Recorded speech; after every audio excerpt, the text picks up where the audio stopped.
Dividend stocks, growth stocks. Which one's better? That's what this video is all about. Let's get into it.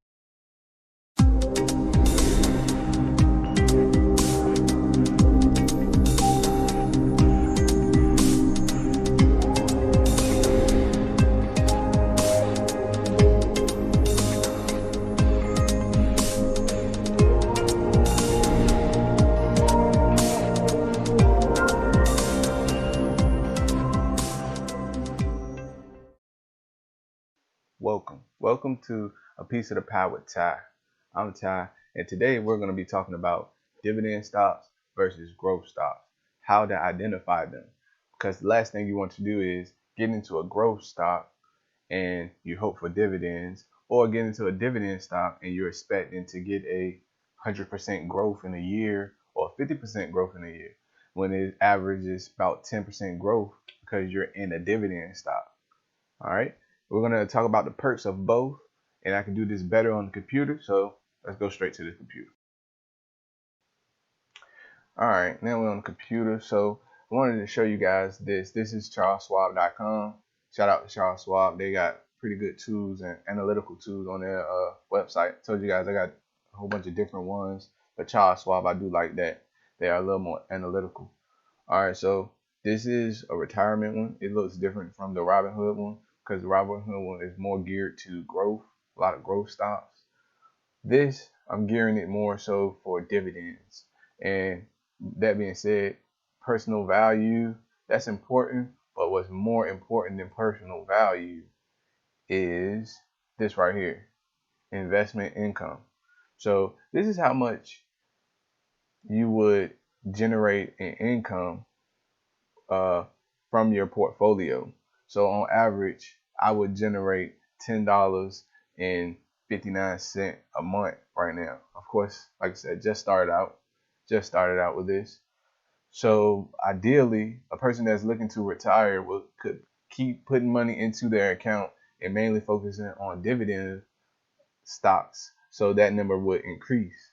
So I know some people like to get maybe $1,000 from their portfolio during their retirement, so they can, pay for things, still have a little bit of money in their pocket. So they'll get money from their 401k, and they'll be receiving money from their stock portfolio in dividends. That's important.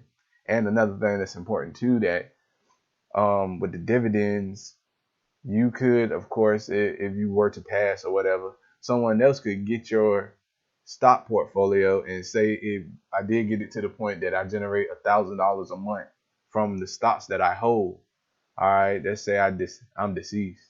That's something you can pass down to the next generation. Like my son, if I give him my stock portfolio, he would have $1,000 extra a month, just for holding dad's stocks portfolio. So that's very important when it comes to dividends, retirement, and making sure that you got a decent stock portfolio with dividends. All right. And not saying that growth is bad, but that's the perks of being more invested in dividends. And like I said, when you do that, you're more so worried about this number right here. All right. So now I just showed you the perks with the dividends, but having growth stocks has benefits too. And I'm going to show you guys what I mean by that. So to do this, we're going to go to compare stocks. Like I said, I do like the tools that Charles Schwab has. We're going to compare stocks real quick. All right. So I want to show you guys a comparison from two stocks. So let's go with a growth stock. Let's say Amazon. Amazon is a growth stock. Everybody knows that. And Amazon doesn't pay dividends. If you didn't know, they don't pay dividends at all. You invest in them, and you solely invest in for the purpose that you think their company is going to grow and get bigger. All right. So, and then let's go Coca-Cola. Everybody know Coca-Cola, beverages. We drink it, and let's see what they look like. So I want to compare them, but I want to show you guys the comparison on the graph. chart comparison. All right, so 6 months doesn't look too bad, but okay. So you see Amazon's growth over the past year has been, what's that, about 75% growth. Amazon had a 75% growth in the last year. So that means if you would have put $100 in Amazon, you would have $175 now. All right.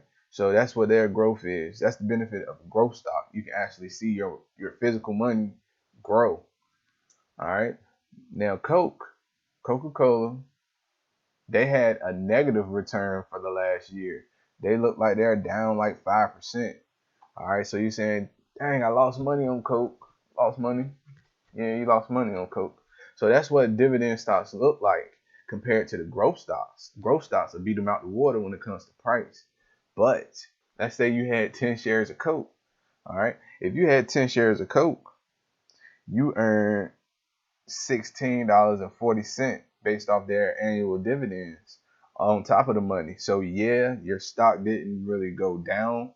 Go up, but you earned money for just holding your stock. And again, that's one of the stocks that's kind of, if you want to call it, playing safe, but you're in it for the dividends. Again, Amazon didn't give people dividends, so they have to grow. They have to have that exponential growth. Somebody like Coke, if their price doesn't go down or go up, you still cool because you earned a certain amount of dollars just for holding those stocks. And that's what your boy Warren Buffett does. He isn't really he doesn't really care about the stock price going up or down because he's just holding it and he's receiving millions of dollars just for holding. All right. So, like I said, it's pros and cons to it. But I definitely want people to understand that because if you get into a stock like Coke and you like, dang, Coke didn't go up at all. I don't know what's going on. I should have never bought into Coke because it's a dividend stock. You bought into it for the dividend. You should know this. Amazon, like I said, I don't want you to hold that because eventually you're going to sell your shares to get your money. Opposed to a dividend stock, you just hold it and then you just collect your dividends. All right. But I do want to show you guys some else, let's say, just to show y'all that it's a whole bunch of different dividend stocks. And they mainly companies that have a stable consumer value. For example, Coca-Cola. We kind of know Coca-Cola isn't going to go out of business anytime soon. Let's try somebody like Kellogg's. Kellogg's, they got the same type of growth Coca-Cola had. Kind of went down a little bit, but they are another company that gives dividends. So if you had 10 shares of Kellogg's, you would have had something around $22.80 for the year. So if it went down, you got money just off holding your shares. And one last company I want to put up here, the company that I told you guys about that's hot. All right, so we see Amazon killed the game. It's beating the regular, dividend stocks, of course. 75% growth, cool. All right, coming out, I told you about Corsair Gaming. So CRSR.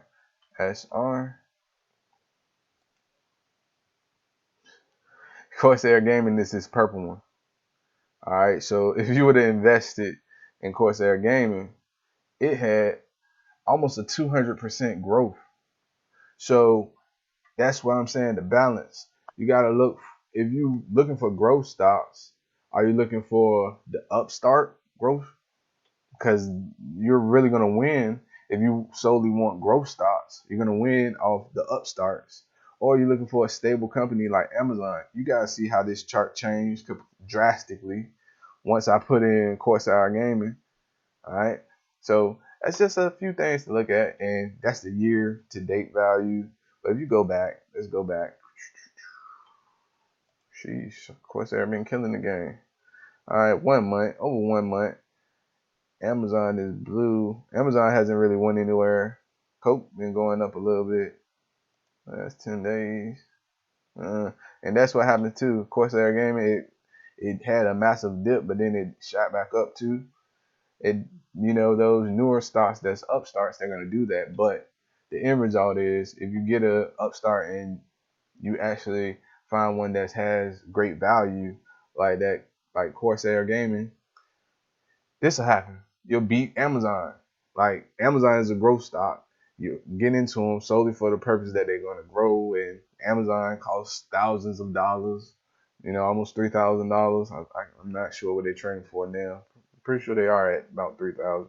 But anyway, um, yeah, you're getting somebody like Amazon. But if you actually got that big bank and you can find that perfect start off company, you can beat your Amazon investment with an upstart.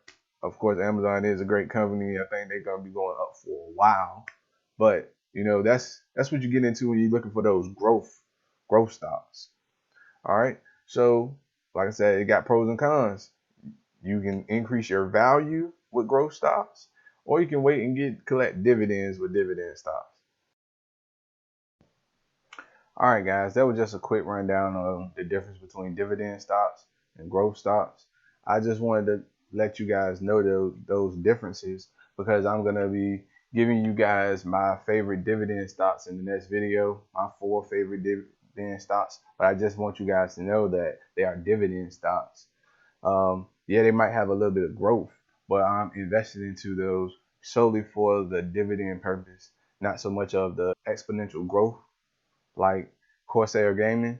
So just wanted to let you guys know that and make sure everybody know. Some people might be able to skip this video and already know what I just went over, but I definitely wanted to make sure that my viewers knew that. Um, and if you got any dividend stocks that you are interested in or that you are already invested in, drop them in the comments so people can know what you're trading. It might help somebody, or so I can even maybe look into it myself. Because like I said, that's what it's all about. This channel is all about getting everybody a piece of the pie and making this information known to everybody. So that's all I'm doing, making sure that you guys know what's going on and giving you how I see it.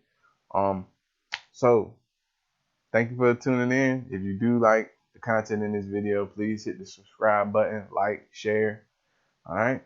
And like I said, check me out next video. I'm gonna show you the 4 stocks that I'm banking on. All right, 4 dividend stocks. All right. Thanks for tuning in.